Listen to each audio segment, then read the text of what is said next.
third day of this faculty development program. And today morning we have two sessions on. So one is building a blockchain on Hyperledger Fabric, and the second one is creating smart contracts. And so both these sessions will be at a higher level, because understanding the setup files and configuring the setup files in the blockchain fabric will take at least more than a week. So covering all these points in 4 hours will be a difficult one. So the session will be at a higher level. Suppose if you have any doubts during the session, you can get clarification with the speakers. Also, you can get the contact details of the speakers from me. So let us start the session. So now I request Mr. Devaganesh to introduce the speaker now.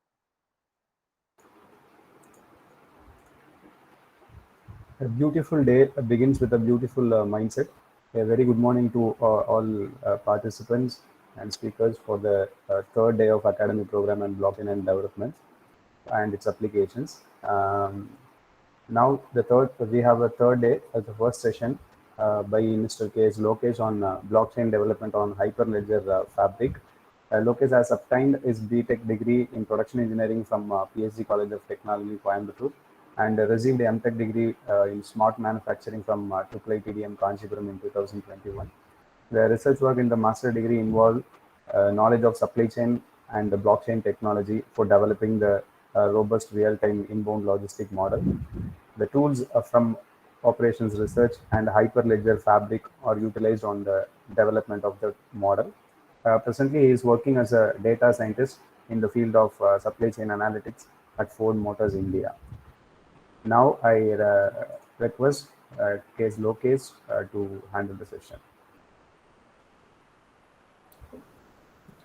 Yeah, thanks Devaganesh for the nice introduction. So let me share my screen.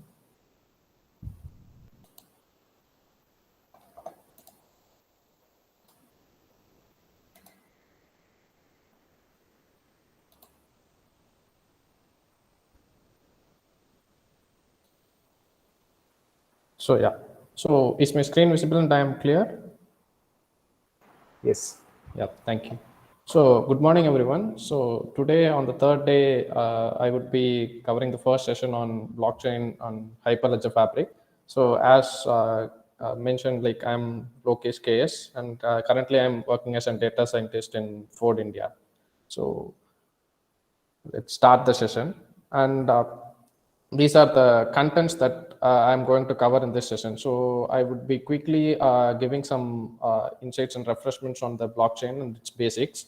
So these basics should be like we need to know it to understand further discussions on the related topics shown here. So the next we would be going on with the blockchain platforms and understand what are the different blockchain platforms available, and why enterprise or business organizations needs blockchain solutions for their problems. And we would see the higher picture or big picture of Hyperledger, and some of the various projects which are developed and are in incubation stage under Hyperledger. Then we would be going into Hyperledger Fabric. We would see like what Hyperledger Fabric offers and its capabilities and features comparing with other blockchain platforms. And we would see some of the use case projects which are developed with this Hyperledger Fabric platform. And then after which we would be covering the topic on Hyperledger Fabric architecture, where we would go in detailed on the various key components that are in the Hyperledger Fabric network. And following that, we would be covering Hyperledger Fabric network. So this would be an online demo kind of a thing, where I would take you through some of the steps that are involved in setting up an Fabric network, and we would see some of the code base that are used for setting up the network.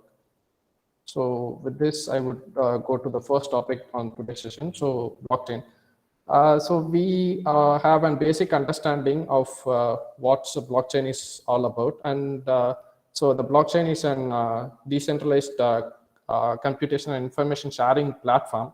So that enables multiple authoritative domains, so which are nothing but various business organizations which are involved in the network, So normally there won't be a trust or between these organizations involved in the network. So this blockchain platform would enable them to have a trust and enables them to cooperate, coordinate, and collaboratively make an decision for the process they are working. And some of the key benefits that blockchain platform offers is like it's a distributed network architecture. So as shown in the figure, so there are multiple peer nodes connected in this network. And if a peer node or a network or a computer which connected to the network fails, there won't be any loss to the network because all other nodes are alive and we could retrieve from the other nodes available in the network. And it also offers immutability. It is a tamper-proof architecture, and this provides greater trust and security also. And it is transparent to every members in the network, so it helps in secure transferring of information between the network members. So some of the key elements that enables the blockchain are shown here. So first one is a distributed ledger technology. So it is an technology which forms the basis for a blockchain network, and it helps in recording all transactions that takes place within the network. And blockchain ledger is decentralized because it is replicated across many network participants, and each of them have an access to the distributed append only ledger, and it can be used to store information and transactions that takes place within the network. And it also forms an immutable record of transactions. And as I shown here, there is no central authority in this, so each node has equal roles and priorities to work in this network. And the next key element is the cryptography. So the cryptography is mainly used for identification of the participants who are involved in this blockchain network, and it is also used in transaction authentication and signing, so which we could see in detail in the upcoming discussions. And there is another key element called as consensus protocol. So this is the process of keeping the ledger transaction synchronized across all the network participants in the network. So this helps in maintaining the consistent copies of shared ledger, and also it ensures that the ledger updates only when the transactions are approved by the right participants, and it also helps in transaction validation also. And the next thing is the smart contract, which are nothing but the business logics which are incorporated into the blockchain network. And it also supports the consistent update of information and various functions in the ledger, such as making transactions or querying the world state, etc. And it helps in also having a controlled access to the shared ledger within the network participants. And the next thing is like blockchain network type. And as shown in the figure, there are this is basically divided into two groups. One is permissionless and permissioned. So permissionless blockchain networks are one where anyone can participate, and every participant may be an anonymous one. So the identity is not known here. On the other hand, the permission blockchain networks have a set of known identified participants, so who would be operating under an governance model by a network member, and this yields a certain degree of trust within the network members. Within the permissionless network, we have the public network. So as I said, the participants would be anonymous and each have equal rights in the network. And one more distinguishable feature between these two permissioned and permissionless network is that the risk of participants intentionally introducing malicious code in the permission blockchain network is reduced, because like each participants are known to one another, and all the actions such as whether submitting an transaction or modifying the configuration of the network or deploying a smart contract, so everything would be following an endorsement policy, so that was established by the network members themselves. So this has an added advantage of security in it. And the next thing on the permissioned blockchain network is the private network. So where it is controlled by a central authority. So central authority determines the roles of each and every nodes in the network, and the authority does not give equal rights to the nodes, because there may be some nodes who would be responsible for maintaining the ledger, and there are some nodes who would be responsible for making transactions and updating the ledger.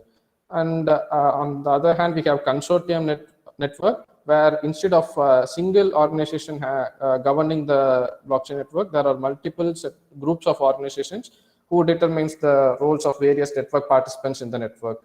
And we have one special case network where it's called as hybrid network. So it has an added advantage of both permissionless and permission network. So actually this network is controlled by a single organization, but the level of oversight is performed by a public blockchain network, where it may be required for transaction validation. So one use case in this hybrid network is developed by IBM for IBM Food Trust. Okay, so which helps in improving the efficiency throughput for the whole food supply chain.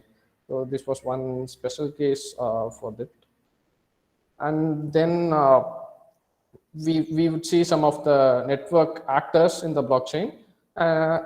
So first, the blockchain architect. So he is the one who is responsible for architectural design of the blockchain solution based on the business problem. And next is the blockchain regulator, who has the overall authority in the blockchain network. And the next is the blockchain user. So the blockchain user is the business users who are operating in the business network or blockchain network, and they interact with the blockchain using a client application, and they perform the B2B transactions within the network. And the next one is the blockchain developer. So who is the one responsible for developing the client applications and the smart contract, so that interact with the blockchain indeed. And next we have the blockchain network operator. So he's he's also called as the admin in the network, and he manages and monitors the blockchain network. So each business in the network has an blockchain network operator. So each organization involved in this blockchain network will have an specified admin who would operate the blockchain network for the organization.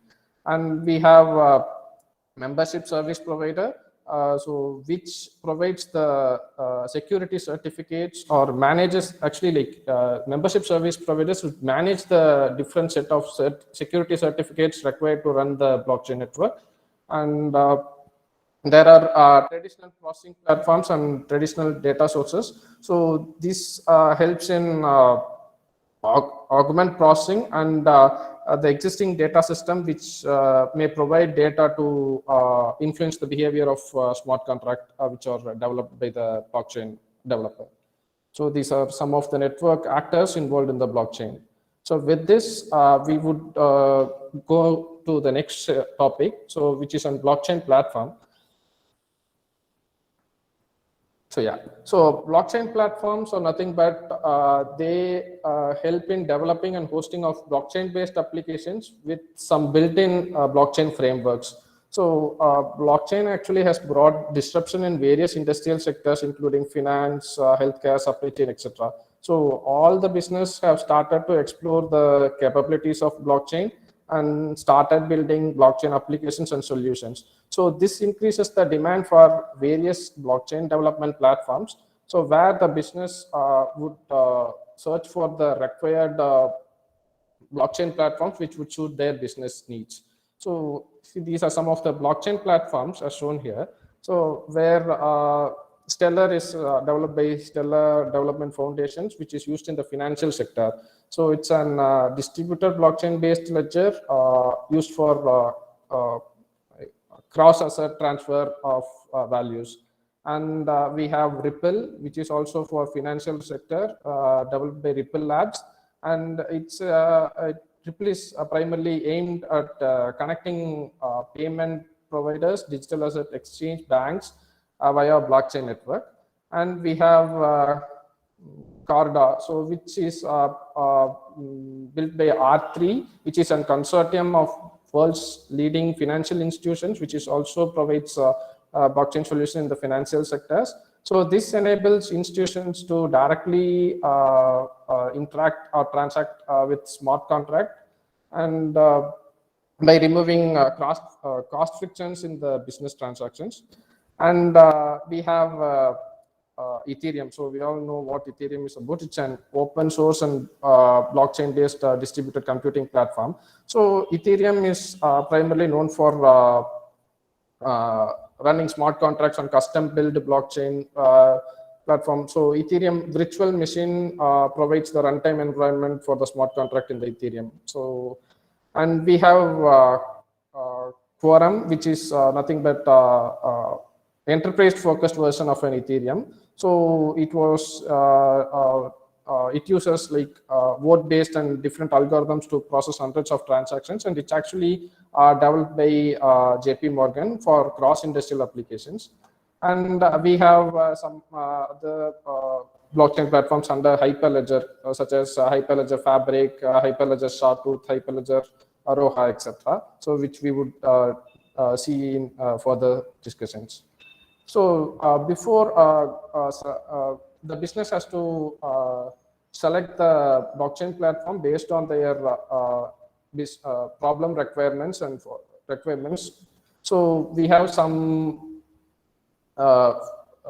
points or features to select the blockchain platform. The first one is the type of blockchain. So which says like the blockchain should be permissioned or permissionless, because like each blockchain platform is developed with different type of blockchain network. So for example, like Fabric, Ripple, and Carda provides permissioned network, whereas Ethereum is a permissionless network. And we need to understand the consensus protocol, which is in each blockchain platform. So different blockchain platforms has its own consensus algorithm. For example, Stellar uses Stellar consensus protocol, and Ethereum has its own proof of work, where Ripple has probabilistic voting, and Quorum has majority voting. So we need to understand what consensus protocol actually resides in this each blockchain platform before selecting them. The next one is the smart contract functionality. So this smart contract is responsible for triggering various actions on the blockchain system, and helps in validating of those transactions also. So there are few blockchain platforms which does not provide smart contract functionality, such as Ripple and Quorum. And the scalability is one major requirement. As number of transactions and participants increases in the blockchain network, then there has to be this has to be easily adapted to scalability. And then and then we have programming language support. So actually, like, blockchain is still in the nascent stage, and many new programming languages has to be introduced yet. So we need to understand like what are the programming languages supported by each platform before starting to build our solutions. And we also should see the development status of the platform, because like some of the platforms are still in the incubation stage, and we need to understand how active is the development in each platform. So these are some of the key points to have in mind while selecting a blockchain platform.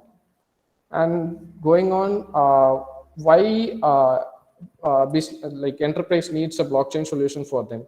So on a high level, blockchain solves the core problem of data sharing. So many organizations wants to share data in a distributed structure, but no single enterprise will be trusted by every others. So the blockchain technology enables this direct transaction between the various organizations in a secure, transparent way. So this provides trust in the system, and it also operates with an efficiency of peer-to-peer network. So this gives us the transparency and security and trust in the system. There is a small comparison here between Ethereum and Hyperledger. So as we all know, so Ethereum is an permissionless, which is a public open environment architecture where any user can go into the system and can have equal rights and they could transact within the system. But on the other hand, Hyperledger is a permission private closed environment architecture where each participant has its own identity and every other participants would know each other within the network. So Ethereum is primarily used for B2C applications, business to customer applications, where multiple customers who are non-known to each other can be a part of the network and they could do the transactions. The Hyperledger is used in primarily in business to business applications where multiple business organizations would come into a network, they form a consortium and they operate within the network. So some of the requirements for enterprise blockchain solutions are like the participants are should be identifiable. So because each one has its own identity and the every other participants within the network would know each other. And it also requires a permission network because it should not allow any participants outside of the network to come in to the network and do some transactions which are not practicable. And it requires high transaction throughput performance with low latency of transaction confirmation. So once transaction has been initiated, we need a high transaction throughput performance to quickly have a confirmation on the transactions. And it also needs data privacy and confidentiality. So there is a key component called as channel within the provided by the Hyperledger Fabric, where we have an data privacy and confidentiality between each members of the network itself. So if we consider there are 5 participants in the network, then participants 1 and 2 would have a separate channel which provides a data privacy and confidentiality for those 2 organizations alone. They could transact within them. So other 3 organizations won't know like there was a communication between these 2 participants within the network. So this provides an data privacy within the network also. The next, we would go to see like high picture on the Hyperledger. So what it offers. So Hyperledger is an non-profit organization which brings together all necessary resources to build enterprise blockchain systems through global open source collaborations. So actually, Hyperledger is a global collaboration hosted by Linux Foundation, and it includes leaders in various sectors such as finance, banking, IoT, supply chain, manufacturing, and technology. So Hyperledger, as I said, Hyperledger hosts several enterprise-grade blockchain software projects, which are like open source code based with collaborative design and governance. So here we see some of the developed projects which are under Hyperledger. So before going into these projects, we need to understand like why Hyperledger is used for enterprise blockchain solutions. So Hyperledger community has proven that these technologies are building block for cross-industrial applications. So that would scale in size, complexity, and effectiveness. So Hyperledger is an open source code base, so which is built with an collaborative design and governance. So this provides us the enterprise to trust them the infrastructure for building blockchain solutions. So most of the enterprises are using various projects under Hyperledger to build their blockchain solutions. So some of the developed projects are Hyperledger Aris. So it provides an shared reusable interoperable toolkit.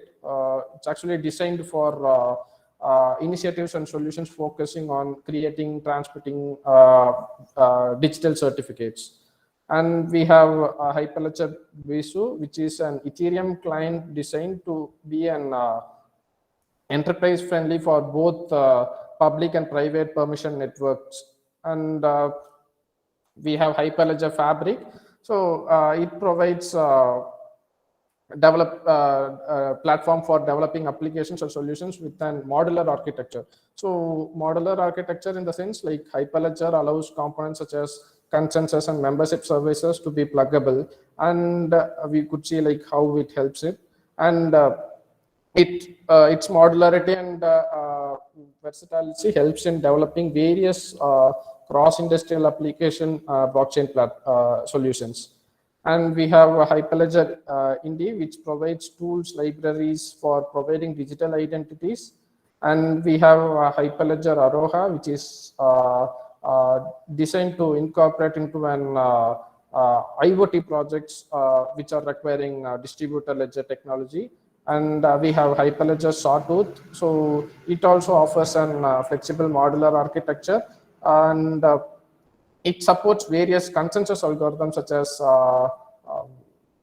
proof of elapsed time and practical Bayesian-type fault tolerance, etc. And going on, we have some of the incubating projects under Hyperledger. So we have Hyperledger Explorer, which is an web application tool used to view, invoke, deploy chain codes, and excuse me. And we have Hyperledger Cello, which aims to serve as an operational dashboard for the blockchain, which reduces the effort required for creating, managing, and using blockchain applications and solutions. And we have Hyperledger Cactus, which is a blockchain integration tool designed to allow users to securely integrate different blockchain applications or platforms. And we have Hyperledger Ursa, which is a shared cryptographic library. It enables implementations to avoid duplicating other cryptographic works, etc. So, yeah. Going on, we would see what Hyperledger Fabric offers with comparison to other blockchain platforms. So as I said, like Hyperledger Fabric is an open source enterprise grade permission distributed ledger.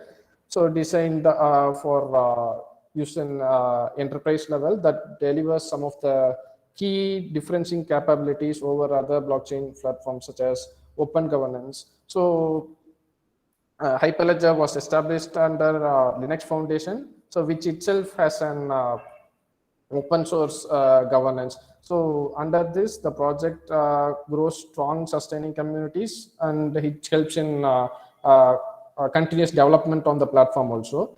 And the Hyperledger platform is a permissioned network. So the participants are known to each other, and therefore it gives trust within the network. And sorry, and we have Fabric allows high modularity and configurable architecture, enabling innovation and optimization for a broad range of industrial applications, including banking, finance, supply chain, etc.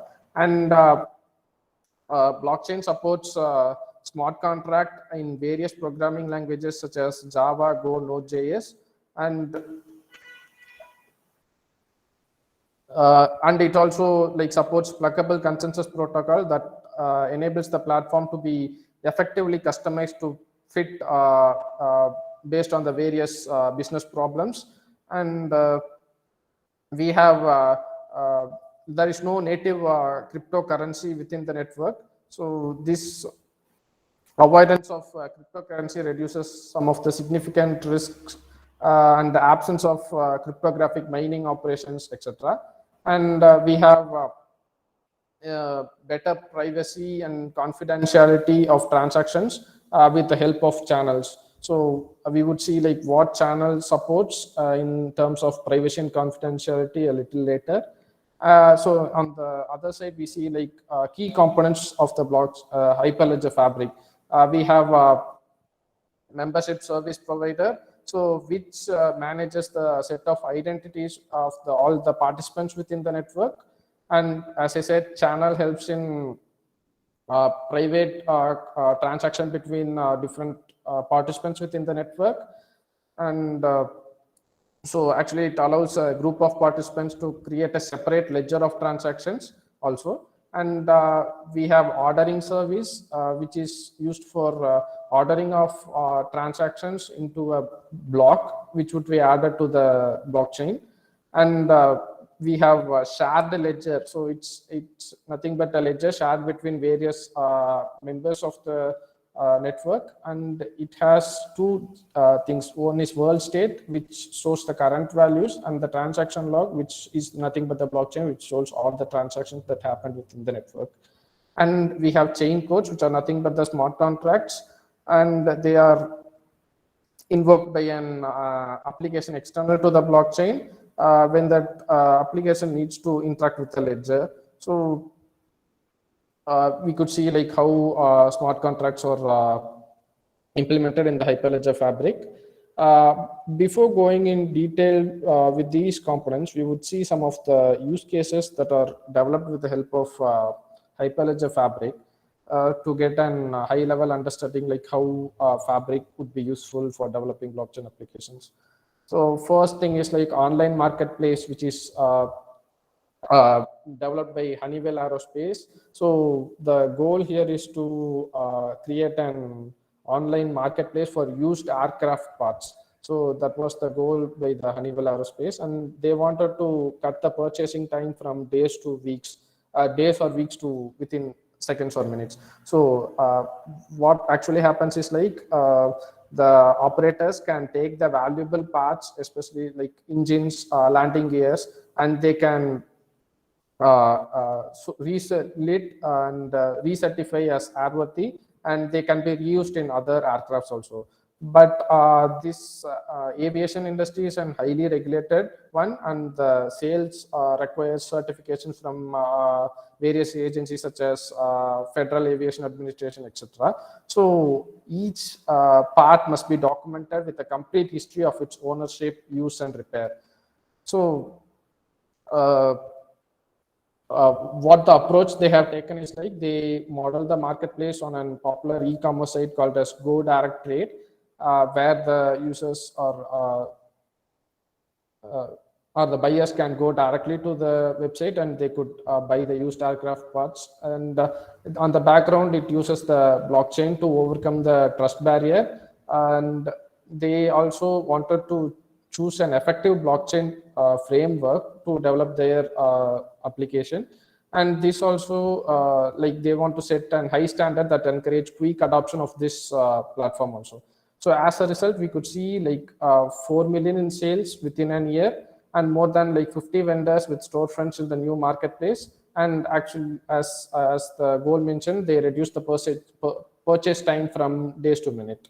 So this is how they developed it. So the problems they identified is the first one of trust barrier. So the buyers who coming into the site should trust that these parts are not tampered, and there is a lack of information because like each part has to maintain with a complete history of ownership, use, and repair. So there was a large amount of information has to be stored, and blockchain helps buyer with the following informations, and such as like entire life cycle of the part, number of hours in service, so repair work, like by whom and when, where it was done, and previous ownership of the part.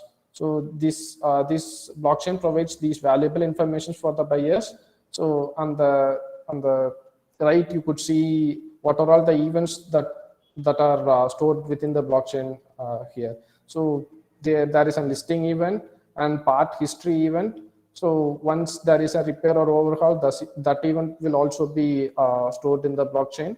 And we have OEM birth event, like development of new parts. And we have the dismantlement event where the parts are dismantled from the previous aircraft. So the blockchain would store all these data or information within it. So the buyer could come to the site and have a look at all the informations available, and they could buy the parts. So this is one use case where they use Hyperledger Fabric for the development. And we have another one for tantalum traceability by Circular. So tantalum is a rare mineral essentially used for making capacitors for the devices that are used in smartphones and laptops. So the goal here is to trace the tantalum ore from mining to manufacturing under OECD approved conditions. So OECD is nothing but the organization which provides certain regulations and hello.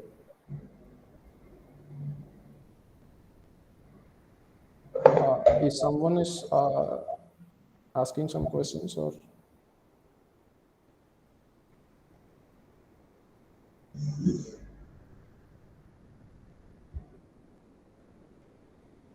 Jay Shankar sir, do you have any questions?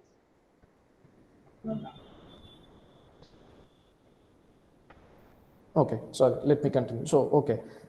So as I said, like there are some child labors used for tantalum ore mining in the South Africa. So the Circular is the company who wanted to ensure that there is no child labor usage, and they the approach they used is to engage various stakeholders across the supply chain, and they wanted to map the whole tantalum supply chain within the blockchain network, and they want to create a foolproof new process with the help of blockchain. So as shown in the image, this is the whole supply chain from mining to final distribution to the customers. The first step is like the mining in South Africa, and the refining will also take place in South Africa, after which they would be shipped to USA for manufacturing, and from USA it would be shipped to final assembly in China, and they would be distributed to various customers. So this is the whole supply chain of the tantalum ore. And so yeah, before going to the result, we could see like how Circular implemented various things within the blockchain. So the mining state, like, so yeah, let me go back. So yeah, here, so the mining state, like everyone entering the mine or selling the bag of ore should be has their photo taken, which would be like ID proof, and it would be recognized by the facial recognition system developed by the Circular, and it would be get updated in the blockchain. And then the next step of refining, so there would be an so mass balance check before and after, before coming into refining stage and after refining process, and then they would ship to other continents such as USA, where other countries like USA, where they track the containers, and in manufacturing they use same mass balance where they check the mass before coming into the factory and after finished product, and after which they would transport it to final assembly. So here the logistics is verified with GPS and RFID tags, and finally in the assembly stage they would have product IDs, which would give the complete detailed of various informations from mining to processing stage. So it reduced the results are like it there is a huge amount of reduction in the compliance cost, and it also satisfied regulators and provide assurance to the customers that there is no child labors involved in mining, and it also provides traceability from mine to customers, like from mining stage to final distribution stage. It provides a complete traceability of the tantalum. So we have one more use case developed by Chainier and IBM, which is like trust your supplier. So this is a supplier information management system. So if a particular organization or company wants to hire gets a new supplier, they need to process huge amount of supplier informations to understand like how suppliers do their business. So they would ask the suppliers for their business license, certificate, proof of insurance, etc., to evaluate the suppliers, and then and then only there's a buyer would offer some contracts to the suppliers. So this involves like the process is like a slow process because there is huge amount of information has to be evaluated, and there are also risk involved in it if the informations are not correct. So the approach the team has taken is like they wanted to develop an blockchain solution which would help in onboarding of verified suppliers. So, but in this, they identified a problem of consortium reaching, because multiple organizations has to come into the network to form a consortium, and they want to scale up to set an industry standard. So the main problem is like designing of digital identity for the suppliers. So the supplier information has to be correct, and the team identified this problem as one, and they developed some websites where the suppliers can go and they could update their own informations, and it would be stored in the blockchain. So each and every information that supplier updates, it would be stored as a transaction in the blockchain. And when the buyer or some organizations wants to verify the suppliers, they could go on the website and could see the digital identity of the suppliers, and it would fetch all the informations or data from the blockchain, and it would give the buyer a huge history of that particular supplier. So as a result, the supplier onboarding cycle is changing from 60 days to 3 days. It was a huge reduction, and it also 50% cost reduction for the buyers, because there is no need for verifying and maintaining the supplier's information, which is a huge amount. And the suppliers also have an added advantage, like they have a faster time to their first sale, because like they have their verified identity in the network, so the buyers could easily verify it, and they would give a contract to the suppliers. So this is one more use case where Hyperledger Fabric is used. So going on, we would go much detailed on the Hyperledger Fabric architecture. So yeah, so this is an flow diagram actually taken from the official website documented for Hyperledger Fabric. So yeah, just give me a second.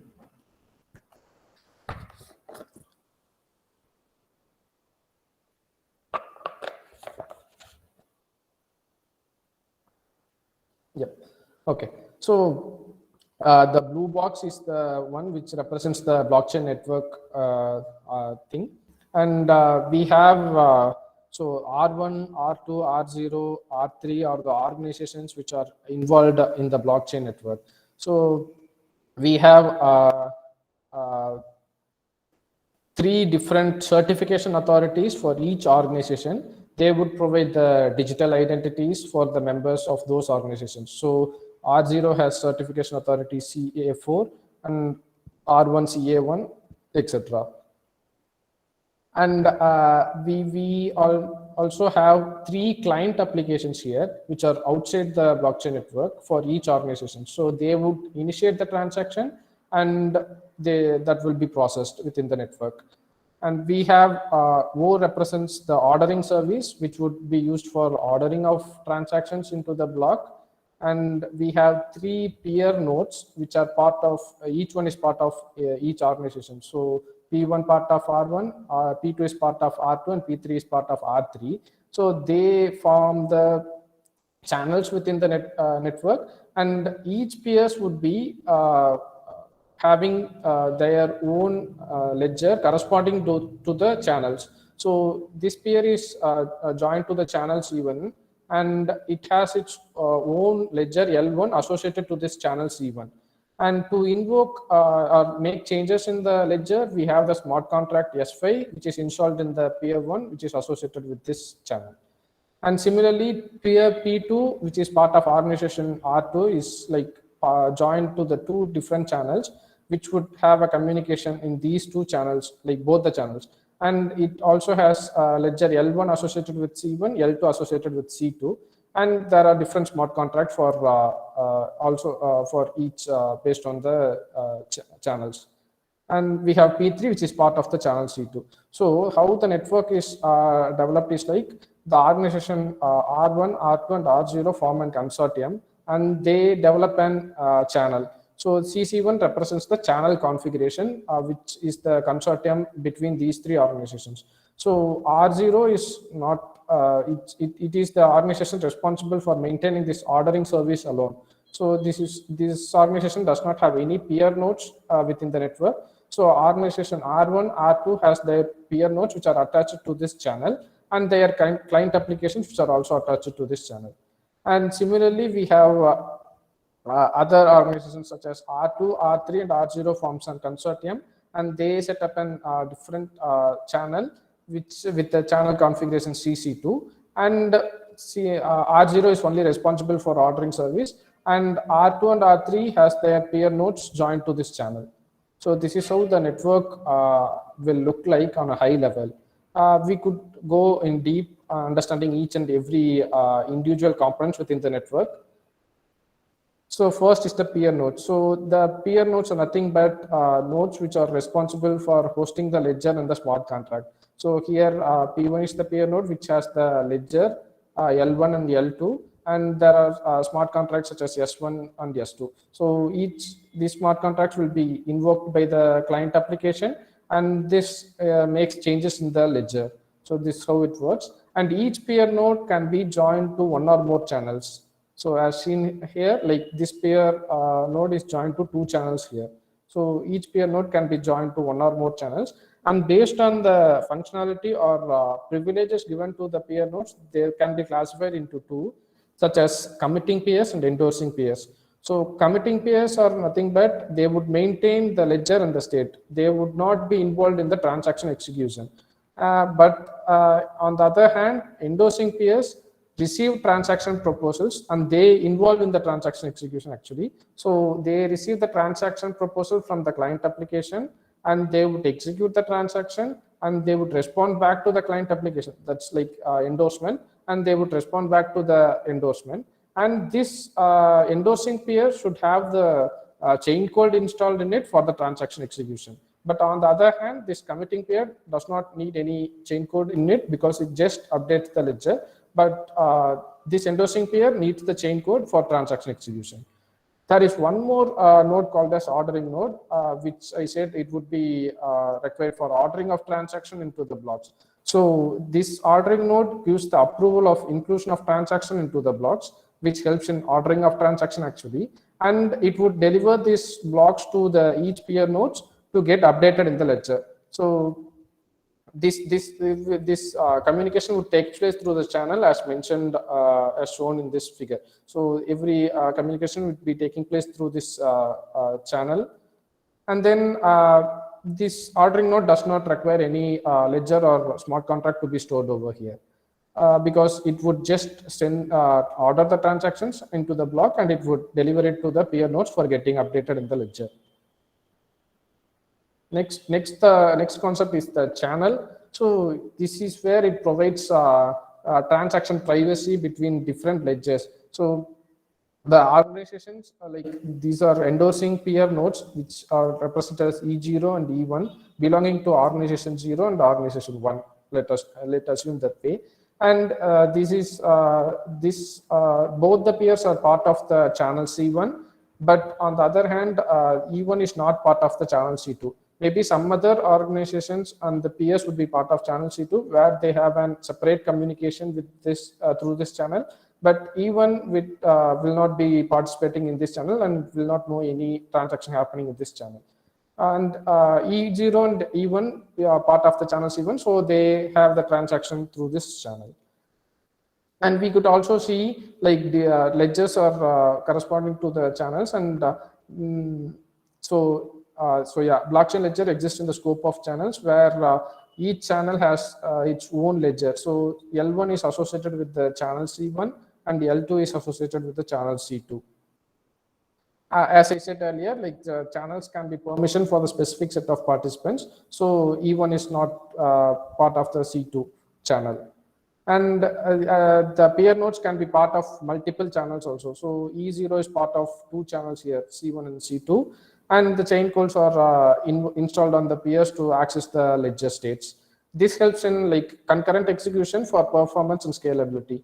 So this is how the architecture would be developed. We could see in detail how transaction flow happens in later discussions.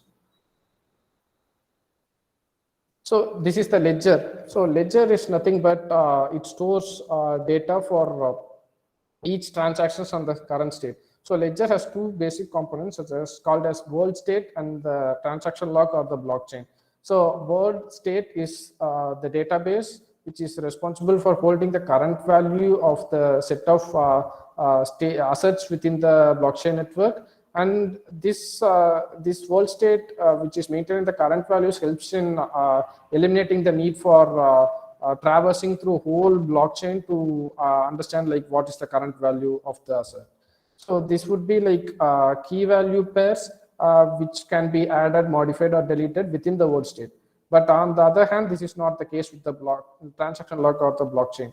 So blockchain is the database which records all the changes or transactions that resulted in the current world state.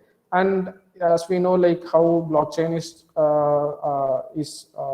linked, so it would be like a link of blocks with each block having its own header and metadata and various transactions, set of transactions in it. And it is immutable because like each block has hash value, and the previous block's hash value also. So this forms an tamper proof of link. So this workflow like gives an idea like how transactions would take place, and it would get updated in the ledger. So as at the bottom, you could see the ledger, which has two things. One is the world state and the blockchain. So there is a blockchain developer, as I said earlier, who would be responsible for developing the client application, the smart contract, which is installed in the PS. I have not shown the peer node and the organization setup here. Sorry, will you be sharing the slides? Sorry, like your voice is not clear. No, will you share the slides? You want me to share the slides? Yeah. After the session? Yeah, like Kalpana, it would be shared. Yeah, we can share. Right, sir. Okay, thanks. Yeah, thank you. Any more questions in between?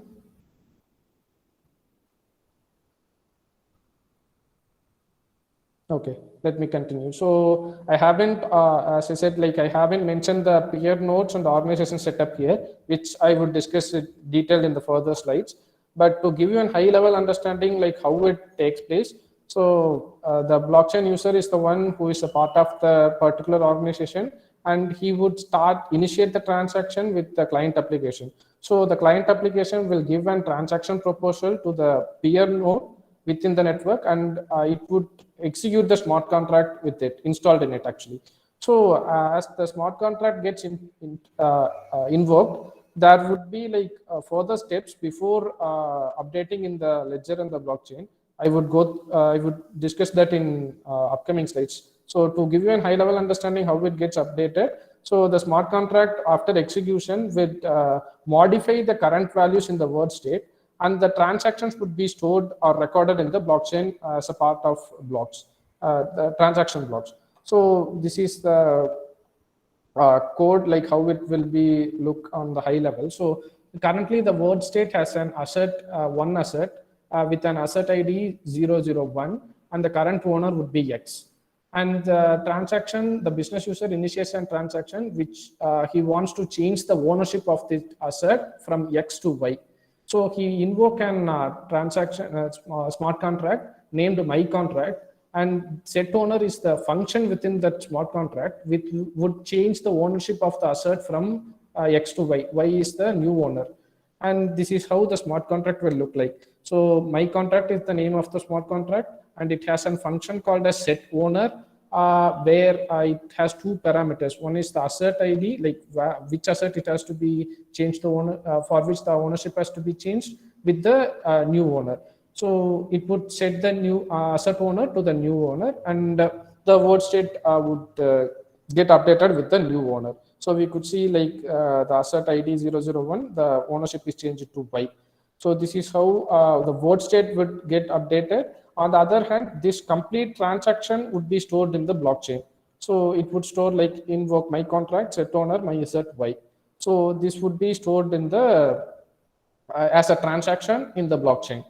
And once this executed, the Hyperledger Fabric gives us an feature called as event. It could be triggered so that the client application would get an notification or like notification for the transaction update, or this event can be used for continuous automation of the things also. So it could be result in triggering of another smart contract that would execute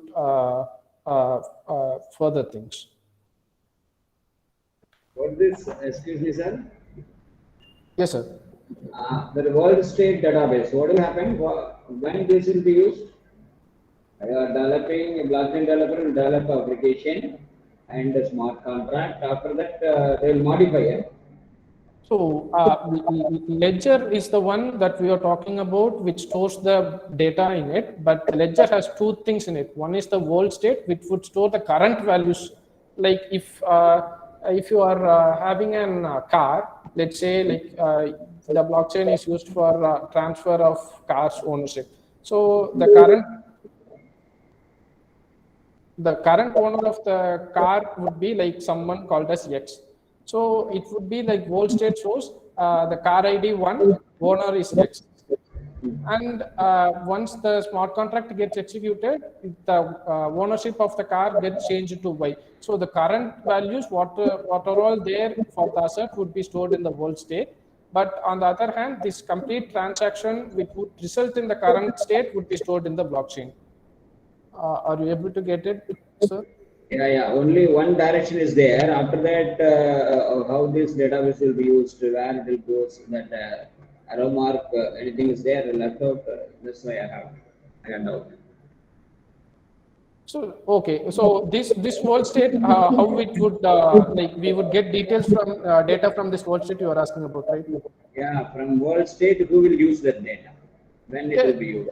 Yeah, it would be used by the smart contract also. So I would give you in detail in the upcoming slides. So first, this is to give you a high level understanding. Double-headed arrow, maybe. Sorry, sir. This arrow may be double-headed arrow. Yeah, it has to be a double-headed arrow. Okay, yeah. Yeah, that's missing. I think so. That's why. Okay, got your point, sir. Like it has to be double-headed arrow. Yes. Why? Because only one direction should not be there. After that, where it goes, this data. Got your point, sir. Okay, thank you, sir. Thank you.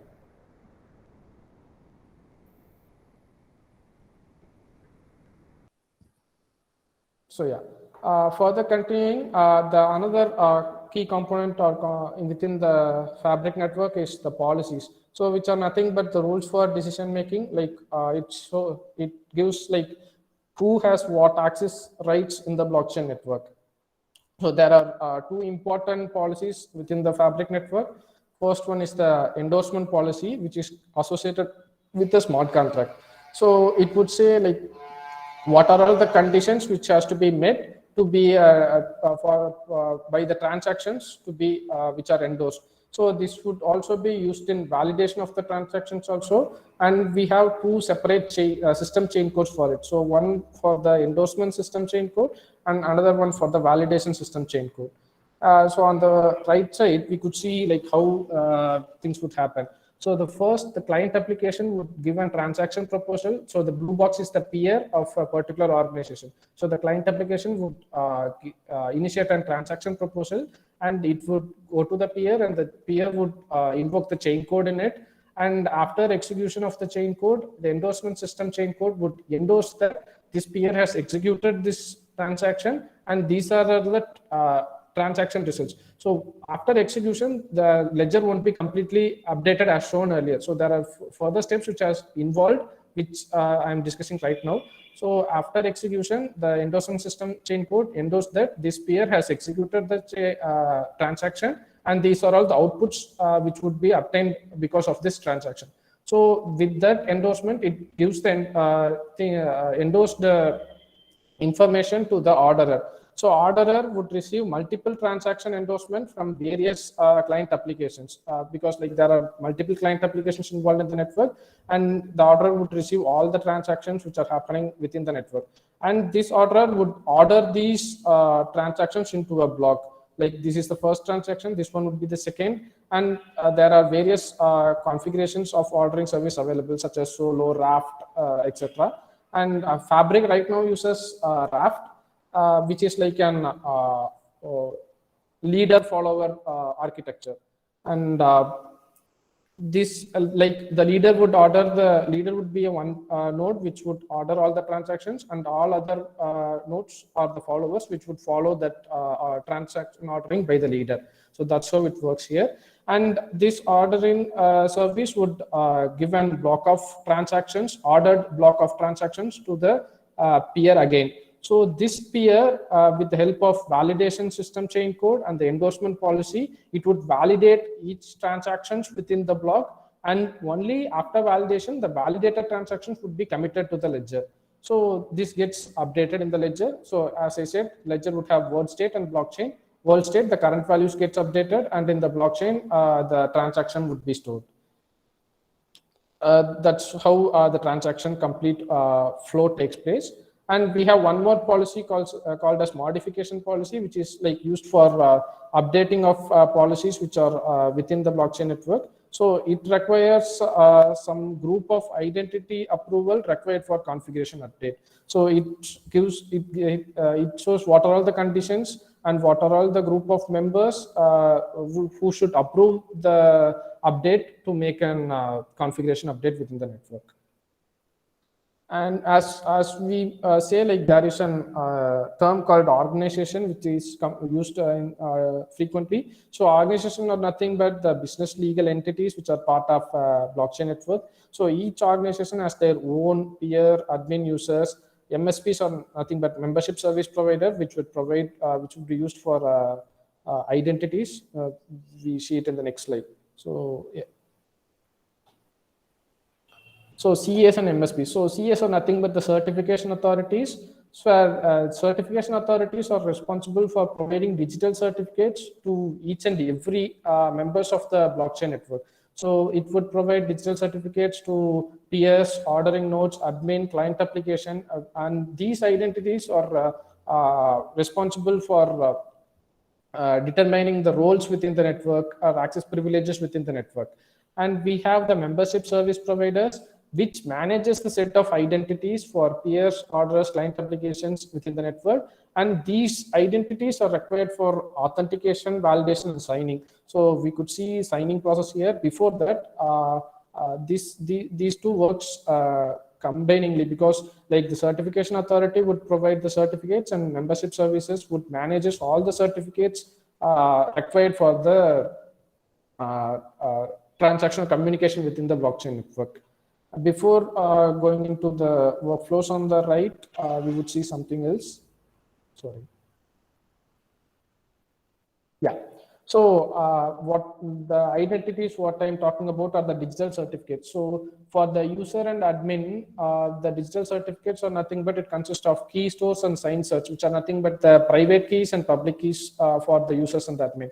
So the user or admin could sign the transaction with the private key, and the one who is receiving the transaction would decrypt it with the public key to verify whether it is a legitimate transaction initiated by the particular user or not.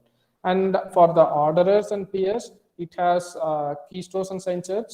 Along with it, various admin certificates, which are like the admins who for the each peer and orderer, they would this is like an folder consisting of various certificates of the admins, and this is an CA certificates or nothing but the certification authority certificates, because the certification authorities are associated with each organization. So the certification authorities would provide identities or digital certificates for each members, and to verify this is from an organization certification authority, we need to have an public key of the particular certification authority also. So this has the actually the public key of the certification authority, and we have the certificate revocation list. This stores like what revocated list of certificates in it.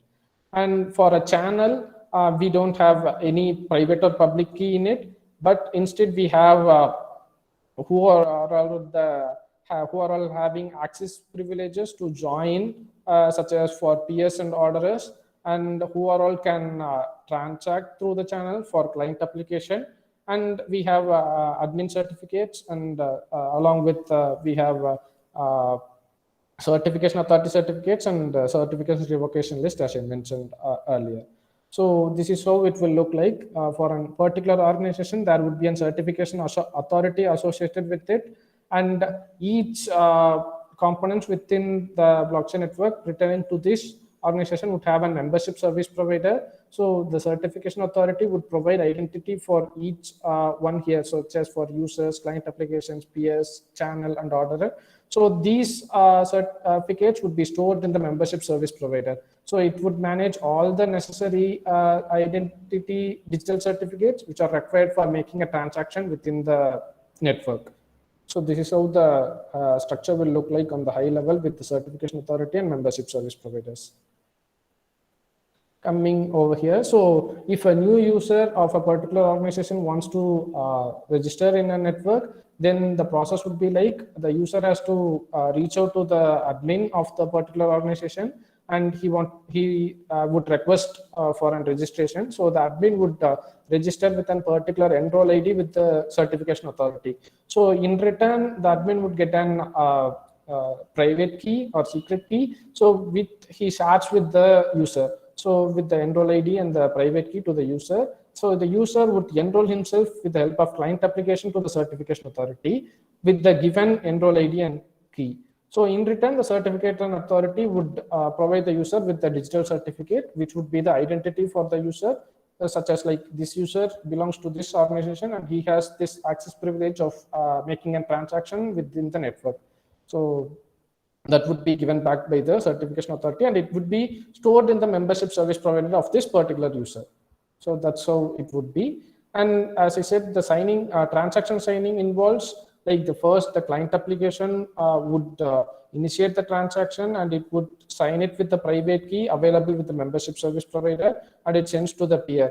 So the peer would validate the client signature with the help of the public key available in its membership service provider, and it would then make execution of the transactions, but in that case it would not update the ledger. It would just execute, get the rewrite set.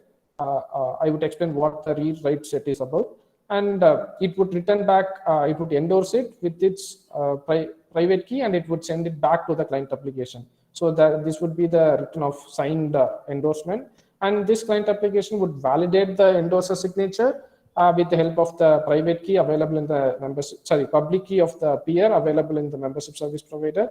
And then it would get all the, actually this client application would receive, send transaction proposals to various peers within the network, and it would get all the signed endorsement from each peers which it has sent the transaction proposal. And then it would combine all those and give a signed order to the orderer. So the orderer would validate the client signature with the help of public key, and it would order the transactions. It would receive multiple transactions from the various client applications within the network, and it would order all those transactions into a block, and it would give an block of transactions with its signed with its private key.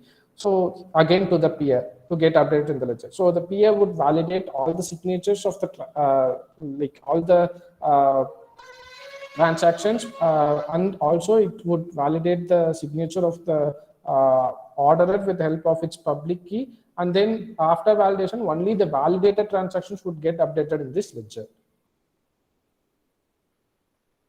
So yeah, this is the complete transaction flow which would happen in the Hyperledger Fabric. So the flow is like first it would endorsement will happen, and then ordering of the transactions, and then finally the validation of the transactions. So initially there would be, this is a small representation of how the transaction takes place within the Hyperledger Fabric. So that initially the business user would be there who would initiate the transaction with the help of client application. So the client application would initiate the transaction proposal to the peer nodes, various peer nodes within the network. So it gives a transaction proposal to the E0, which is an endorsing peer, and E1, which is also an endorsing peer. And we could see like E represent endorsing because endorsing peers are the one who is responsible for execution of the transactions, whereas committing peers are only responsible for updating the ledger. So once the transaction is received from the client application, the endorsing peer would execute the transaction. So it would obtain what is the current state of the database, and it also would get what is the thing that would be updated in the ledger if the transaction is executed, like in the ledger. So that is the read write set. So this read write set, with this read write set, the endorsing peer would endorse it and send it back to the client application as a signed read write set. So the second step is like execution of the transaction, and the third step is like proposal response back to the client application. So after the client application receives the transaction from all the signed endorsements from all the peers, it would send the combined thing to the ordering service to the help of channel. So there would be like multiple client applications which are connected to this channel. All those will send a transaction executed by it to the channel through the ordering service. So the ordering service would receive all the transactions over here, and it would order it based on the configuration setup, and then it would return it back to the endorsing peers to get updated in the ledger as a form of an transaction block.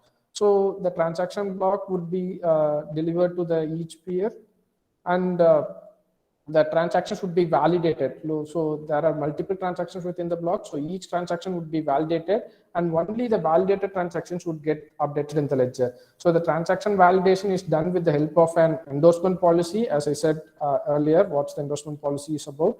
So the endorsement policy is like this many number of peers has to be endorsed to have this transaction to be validated, consider this transaction to be validated. So the peer say this peer checks this transaction is endorsed by required number of peers to be considered valid. If yes, then it would be considered as valid transaction, or else it would be not considered valid and it would get updated in the ledger. On the other hand, there may be a case where like two transactions would be modifying the same data. So in that case, the transaction which is coming first, which modifies the data, would be considered valid, and the other transaction which would be considered as invalid. For example, as we seen earlier, there is an asset ownership change for an asset smart contract we have seen earlier. So we consider like the current ownership of an asset be X, and there are two transactions which change the ownership of the asset, one from X to Y and one from X to Z. So the transactions are coming as an order in the ownership from X to Y is the first transaction ordered here, and ownership from X to Z is the second transaction ordered here. So it would come over here, then the peer would check all the transaction for validation, and during validation it could execute the first transaction which is changing the ownership from X to Y. It would be executed because the current state is from is X, and it would be changed to Y. And the second transaction is like the same asset with the ownership change from X to Z. But in this case, the already the ownership has to be changed to Y. So X to Z transaction is considered as not valid, and it won't be updated in the ledger. So this is how the transaction validation happens here. And this is the complete transaction flow within the network.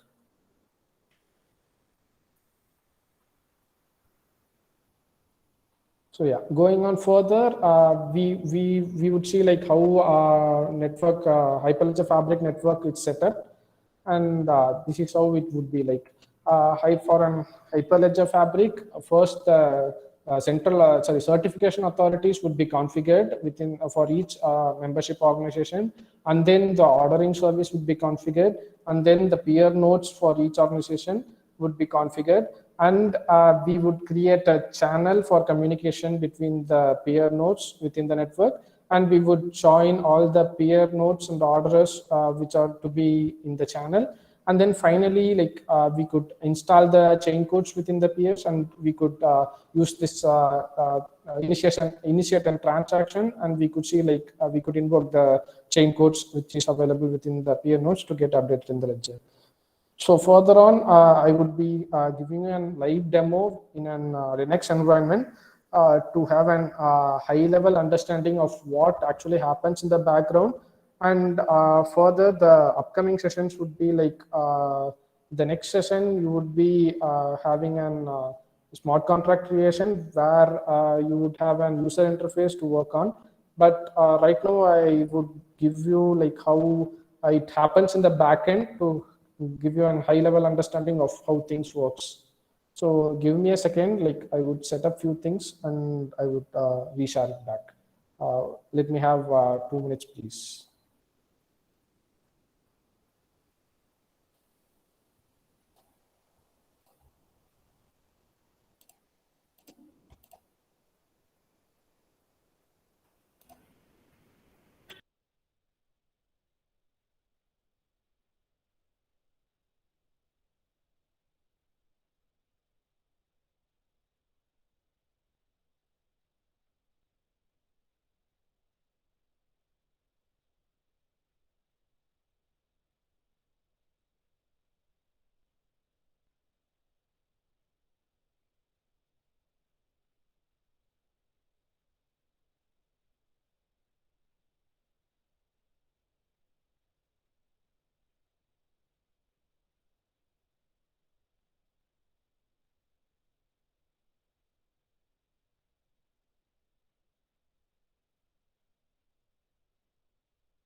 So yeah, I hope like everyone could see my screen here. So this is an Linux environment where I would take you through the network setup steps here. Give me a second.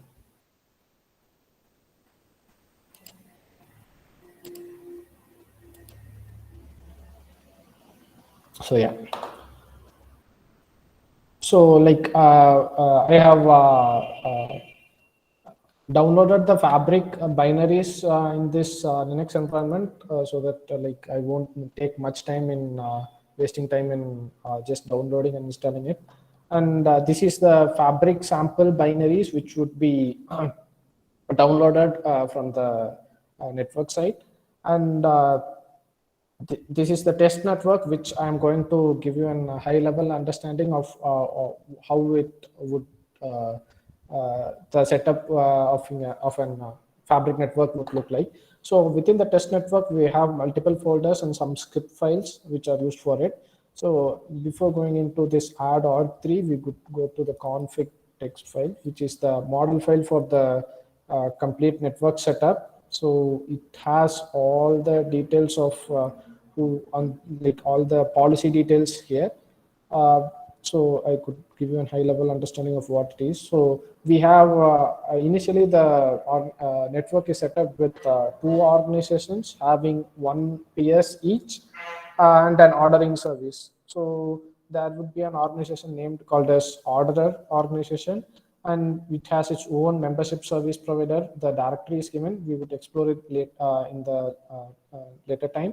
And it has some policies associated with it. So the readers requires the orderer MSP member. So for a participant to be a reader in this orderer organization, it has to be like orderer MSP member, which is the member of an orderer.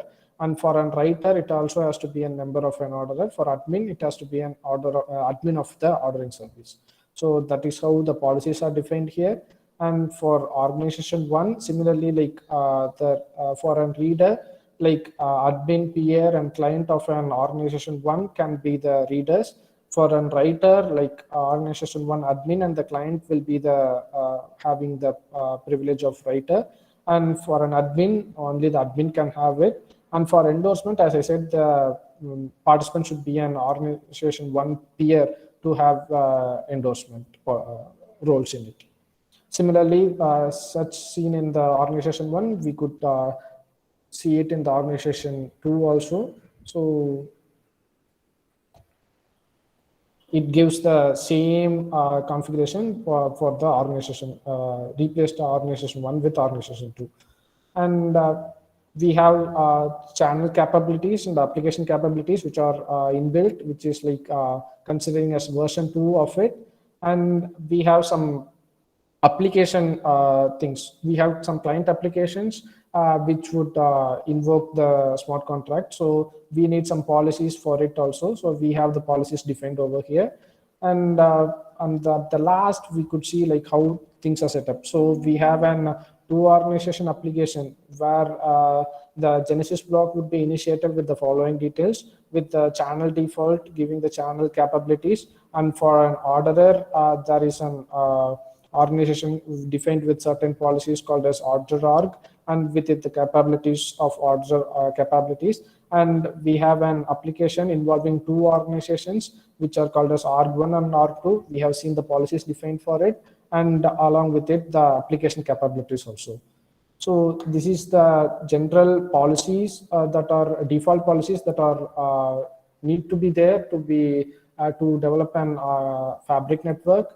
And as I had cloned some of the binaries, I could have the Docker containers for certification authority, CouchDB, and testing the network. And within the organizations, I right now have not set up anything, so we couldn't find any organizations within it. But instead, we have the Fabric CS or nothing but the certification authorities, and CryptoGens are inbuilt tools within the Hyperledger Fabric, which would also act as a certification authority, which would provide digital certificates in a quick way than the certification authority. But this is used for just an development or testing purpose. But in real-time production environment, you could use the certification authorities here. And since we have only two organizations involved as a default, so in order to add a third organization, we have some files and folders for adding scripts for adding organization 3 into the network. And we have some model files for that also, like to have the policies defined for organization 3. And we have some script files where there are like separate script files if we need to add organization 3 into the network. And we have configuration update script, we have create channel script, we have deploy change code script, and we have environment variables and the set anchor peer scripts and other scripts over here. Since we haven't initiated anything, the system Genesis block is empty. We don't have any blocks right now. And network.sh is the file which is the primary file which would repath it to the script files to make the execution. And we have an set organization environment file, script file also. So starting with it, I would take you through network setup file.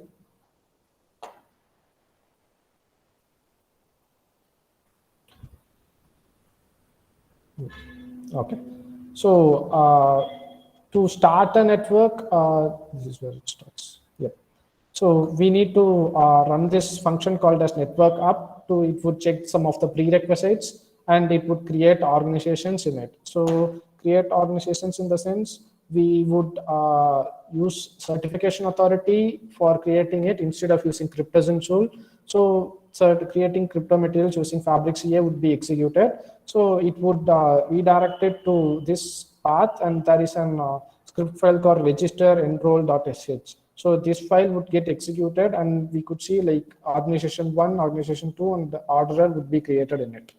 So I would start a terminal here.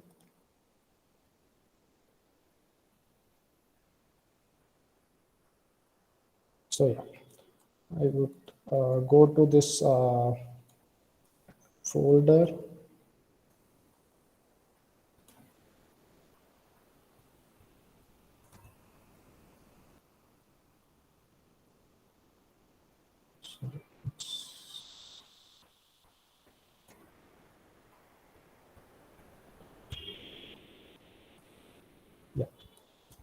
So I have the script file called network.sh. So I would execute that file with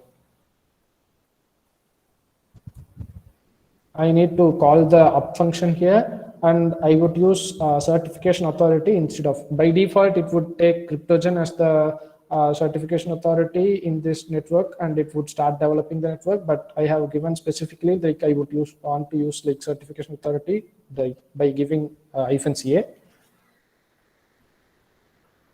So yeah, it would start executing. Before that, we would explore the file over here.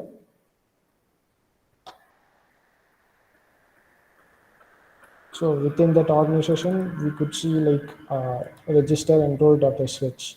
So this is the one which gets executed when we give the command over there. So it would create organization one. So first thing it would make like enrolling the CA admin, and then it would register peer, and then it would register the user, and then it would register the organization admin, and then it would create MSP for the peers, and MSP for the users, and MSP for the organization admin also.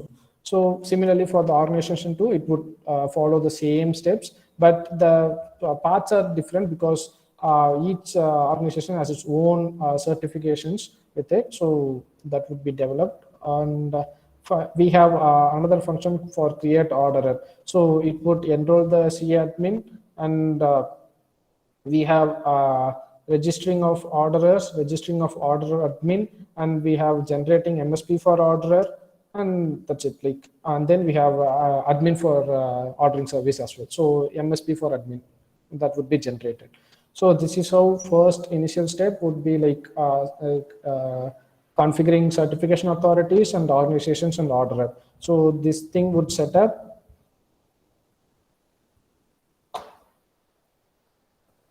And yeah, you could see here like creating of orderer. This would be the name of the orderer here, like example.com is done, and creating of peer 0 is the peer node of organization 2, and creating peer 0 of organization 1, and another that CLI is the client, command line interface here. So it would like, as we seen in the code, like each so for creating organization, so it would enroll the CA admin, peer 0, registering of users, registering of organization admin, and generating MSPs for all the peers, users, and the admins will take place. So what we have seen in the code is right now happening here. And finally, we have all the things up, like we have orderer, peer, for organization 2, peer for organization 1. Along with that, we need to have certification authorities for each organization and orderer. So we have certification authority for organization 2, or certification authority for organization 1, and certification authority for orderer. So after which we go to this network, right? So yeah, we have bring up the network. And the next thing is to like, we need to create the channels. So for which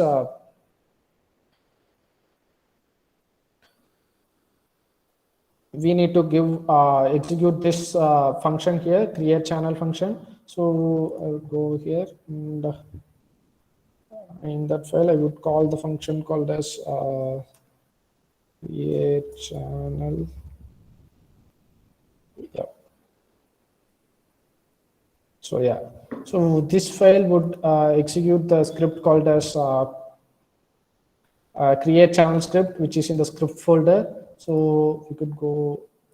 So yeah, before that, I would say like I forgot to mention one thing. So within that organization, before setting up the network, we were not able to find these folders called as order organization and peer organization. So once we set up the network, we could have the folders for each one. So within the peer organization, we could have the 2 organizations here. And within that, we could see the certification authority, membership service provider, peer, user. This is like our transport layer security certification authority. And within the peer, we could see like peer0.org1, which is the peer which we have bringing through the network. And each peer, as I said, which would have a membership service provider associated with it, and the membership service provider would have the CS certification authority, key store, which is the private key, sign cert public key, users, and right now the users are not defined here. And you could see the key store with the private key here. We could open this file and see what's the key is about. So this is the key used for signing the transactions. And this is the certificate provided for which it could be validated or verified with it from other components within the network. Similarly, for organization also, there would be a membership service provider which would provide various certificates of the certification authority, and it would have the private and public keys of its own. And for ordering organization, we named it as an example.com. So it would also have the membership service provider of it. And we have an orderer named this one. And we have this membership service provider for the orderer, etc. So same thing with particular identities or digital certificates of its own would be developed. So these things would be developed when we set up the network or bring the network up. And right now we need to explore the script called create channel. Yeah. So yeah, this is what will happen. So it has the various functions for first it would create the channel genesis block, and then it would create channel. So and then it would join all the peers to the channel. So it would need to join the peer 1 corresponding to the organization, sorry, peer 0 for the organization 1 and peer 0 for organization 2.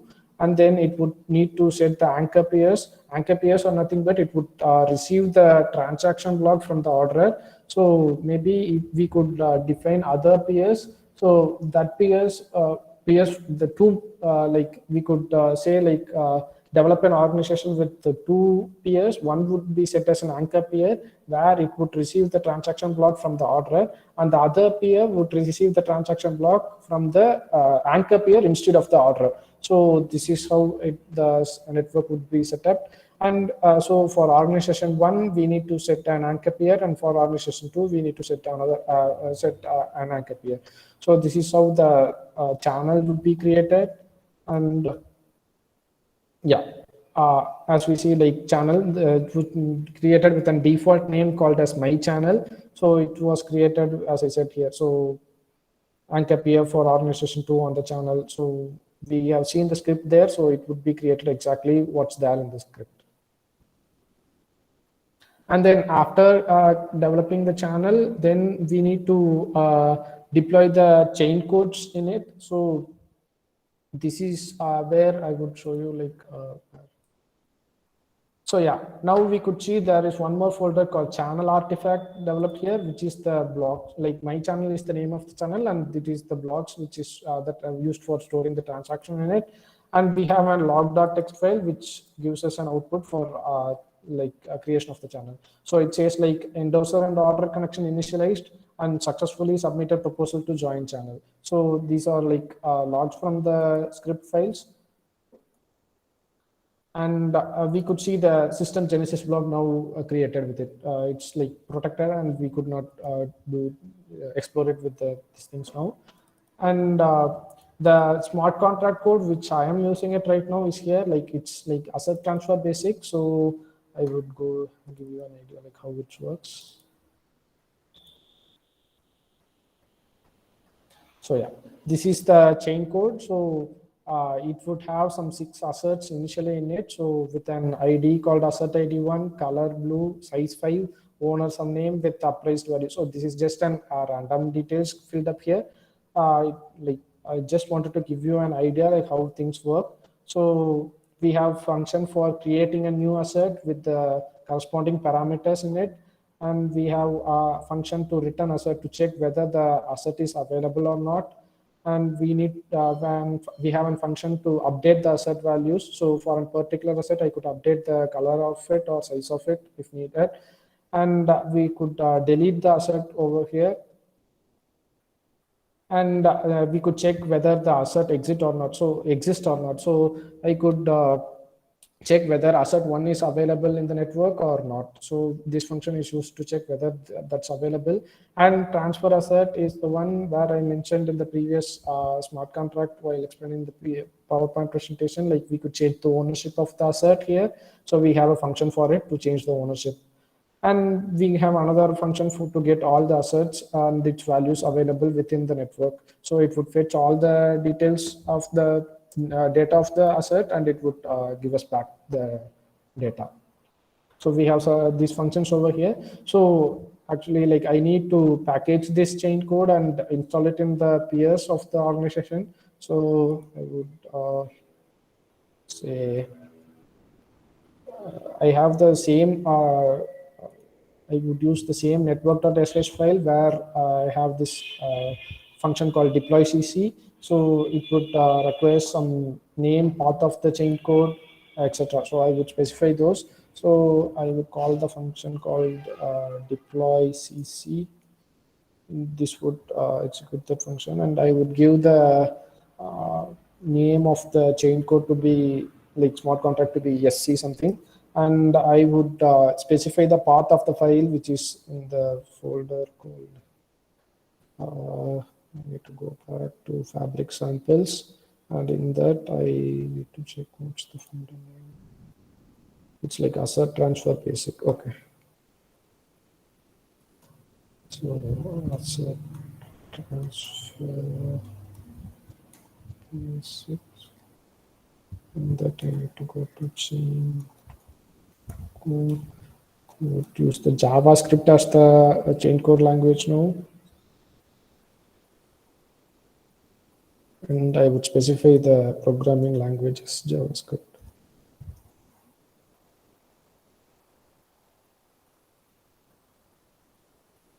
So, okay, I used something else.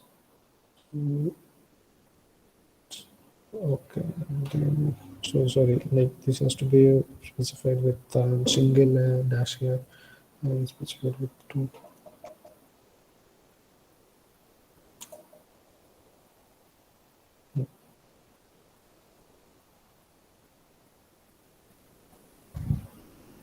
Okay, again. Yeah, sorry. Sorry for a few mistakes there. So now it's executing the file over here. It's a script file, and then we could see what's in the deploy script file here. So there are like this smart contract is available in various languages like Go, Java, JavaScript, and TypeScript. I right now use JavaScript because it could be easier for me to explain to you. So in the script, I have the deploy cc script. So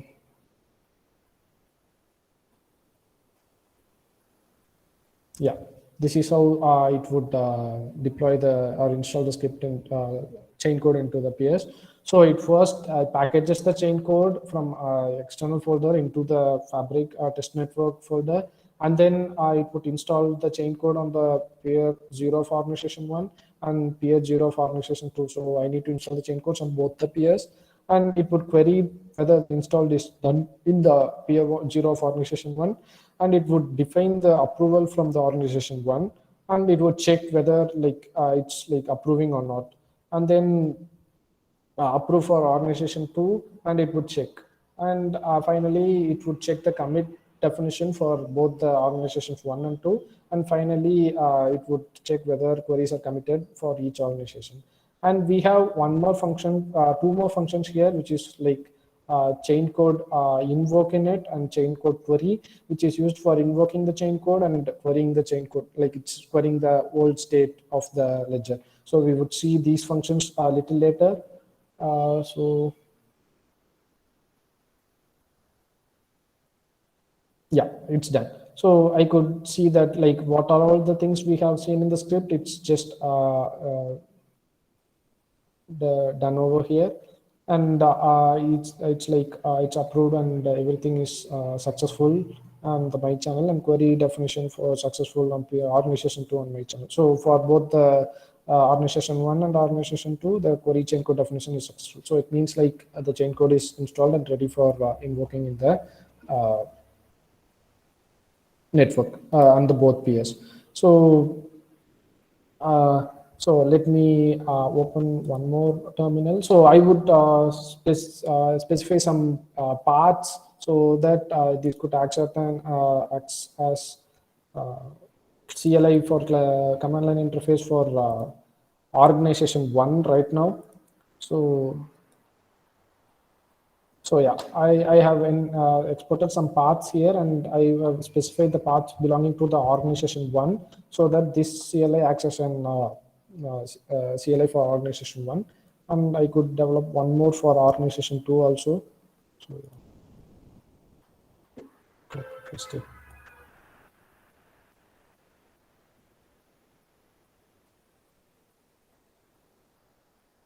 So yeah, this path refers to the certificates belonging to organization 2. So this is like it would act as an CLI for organization 2. So basically, and right now, so yeah, we have installed chain codes, and we could invoke chain codes in it. So we explore first what's in there. So invoke init is like, first it would be initialized with some random variables. So we have seen here like some already there are some 1 to 6 asserts defined with some values over here. So init function would initiate the ledger and world state with this particular values, and we can change it over here. So yeah, we create change or not, sorry. In deploy CC, we have the chain code invoke init function. So it would invoke the chain code with, but it requires an command in this format. So peer chain code invoke with an certification authority and CA file path with the channel name, and then the name of the chain code, and then it needs the path and parameters of the functions over here. So before that, I would give you some insights on like how after execution of the deploy CC, we could see like committed chain code definition on the chain code on channel my channel. So we have the channel named as my channel, and we have the chain code named as HC. So it says like its chain code is committed, and we have seen like what is ESCC and VSCC, which are nothing but the endorsement system chain code and validation system chain code, and we could see the approvals from both the organization as too. So it's like the chain codes are deployed on both the PS, and it's all ready to go. So and yeah, so I would I have this thing ready here. So yeah, the paths are a bit long, so I would copy those things. And so as from an organization 1, I would initiate this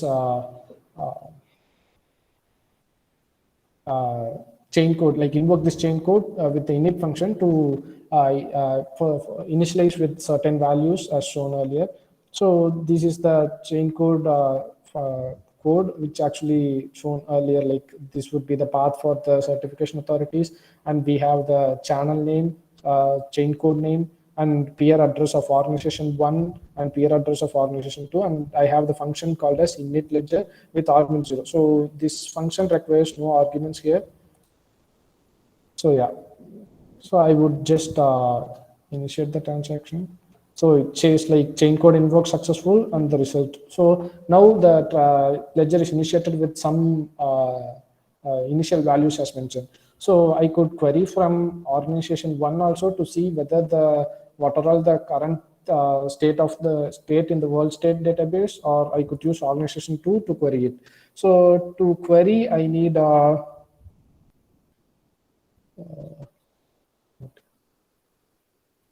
so yeah, to query, I need this give the command in this format like peer chain code query and see channel name, and then the chain code name and the function with its arguments. So I would type it here like peer chain code query. My channel is the channel name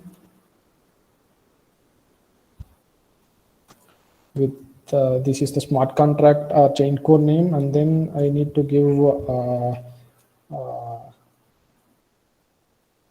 arguments in the functions here. So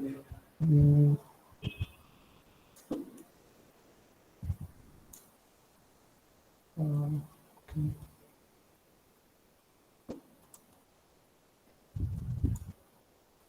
So get all asset is the function which was there in the chain code. So I'm going to see whether my ledger is updated with some initial values or not. So I would get all the assets which are updated in the ledger. So I have that does not, okay, get all, okay, it's like assets. Yeah, so now I could see like the ledger is initially updated with some initial values as mentioned. So the document type would be the asset and the ID would be the asset one. Similarly, we have 6 asset which are initialized with the random values in the init function. So yeah, these values are there and I have initialized with these values. Now I'm going to invoke some of other functions in the chain code. Like I would, what we can do is like I could update the asset or change the ownership. So yeah, this is the same command, but the functions are different. So just copy it and I will give you an update like what it deals about. So see, so this is the same command function to invoke the chain code, and with all the same peer address of organization 1, peer address of organization 2, I need to change only the function here. So in the function, I would use the transfer asset function. I would use the asset 6. So initially the asset 6 as an owner as Michael, I want to change it to Christopher.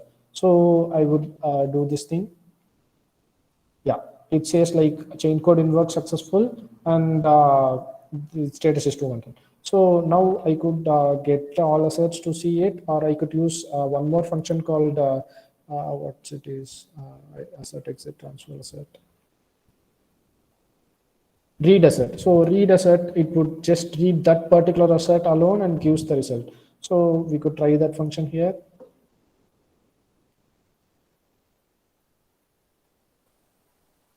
So yeah, instead of get assets, I would use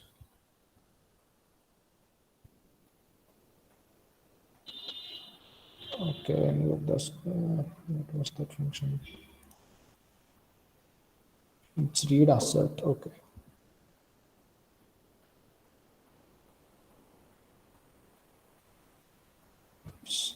Just a second.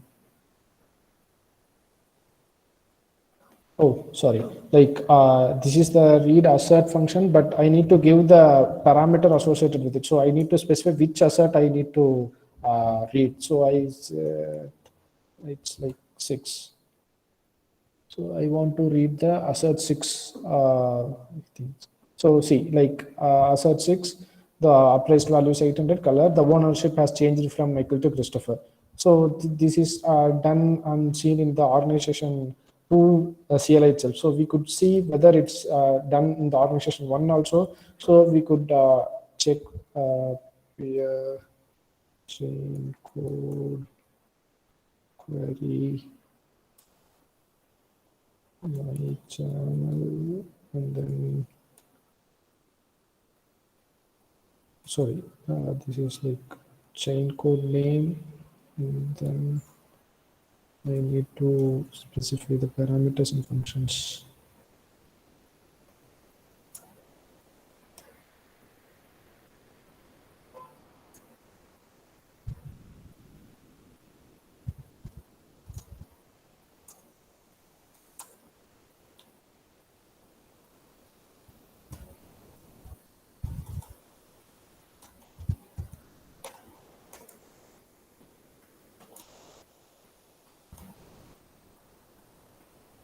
So yeah, so see, like the ownership of asset 6 is like Christopher. It has changed in both organization 1 and 2. So yeah, we could invoke some other functions also, like which are like we have seen we could use update asset and we could do it, or we could use create asset function. So let me check.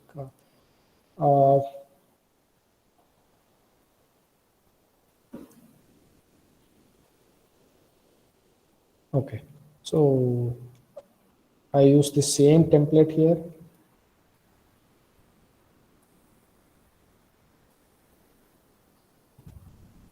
Yeah, so instead of transfer asset, I could say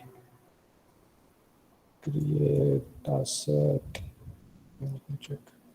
Create asset. Yeah, ID, color, size, owner, appraised value. So my arguments are ID, and I would say like ID would be like I would create an asset 7 since 1 to 6 are available there, and we have a color, so I would specify red, and then we have what else in the parameters, size, owner, appraised value. So we could specify some size as 4 or 54 something, and we have the owner named. Let me give my name, location, and then I would give appraised value as some 400 something. So let me check whether this works. Yeah, it says like chain code invoke successful, and asset 7, color red, size 54, owner location, appraised value is 400. So we could query this and see whether we have the asset 7 in the or not. So yeah, I have created one more asset with an asset ID 7 and with various details like appraised values 400, color red. I could see this has updated in the ledger. And if I have done this from organization 1 and I could verify it with the organization 2 whether this thing happened in the organization 2 also. So yeah, I could see like I checked for asset 7. So see, I could get the same details from with the CLI from organization 2 also. So it's like it's getting updated and things are working as fine. So similarly, we could change all other chain codes, and we have some inbuilt chain codes available within the Fabric binaries itself. So we could see everything here. Yeah. We could see some inbuilt chain codes for these stores with languages like Go, Java, JavaScript, and we have Fabcar, which is with Go, Java, JavaScript, TypeScript, and we have Marbles. So we could explore these chain codes also. We could package these chain codes and into our test network, and we could run it and see like how it works. So like we could explore these things also, and we have other things like Fabcar, which is network down Fabric start. So we have a separate script file within it. We could run this and also see to explore like how Fabric would be used for developing blockchain solutions. Yeah, with this, like I would stop because it's already time. And yeah, thanks everyone. So thanks for attending the session. So any more questions on this or?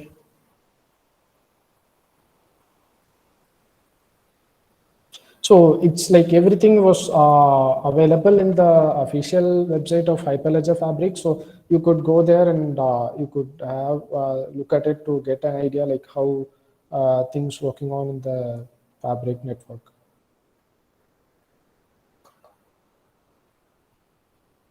Any doubts from participants?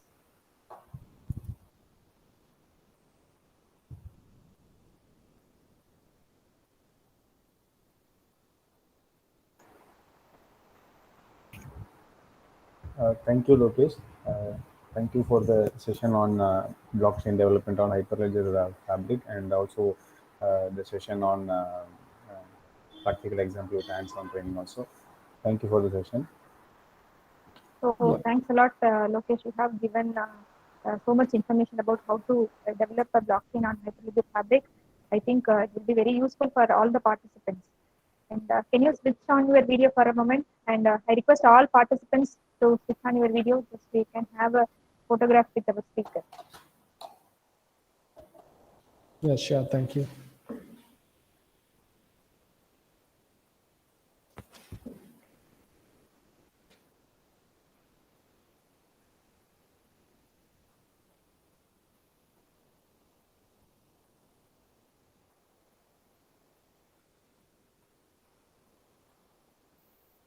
Thanks everyone. So we'll resume back at 11:30 for another hands-on session. So thanks, Lokesh. for a Yeah. wonderful session. Thank you everyone for attending this session. So next session, like this is the basic background working on Fabric network. So next would be like hands-on practice, and you would get some idea like working on with it, like what's happening in the background. So thanks everyone.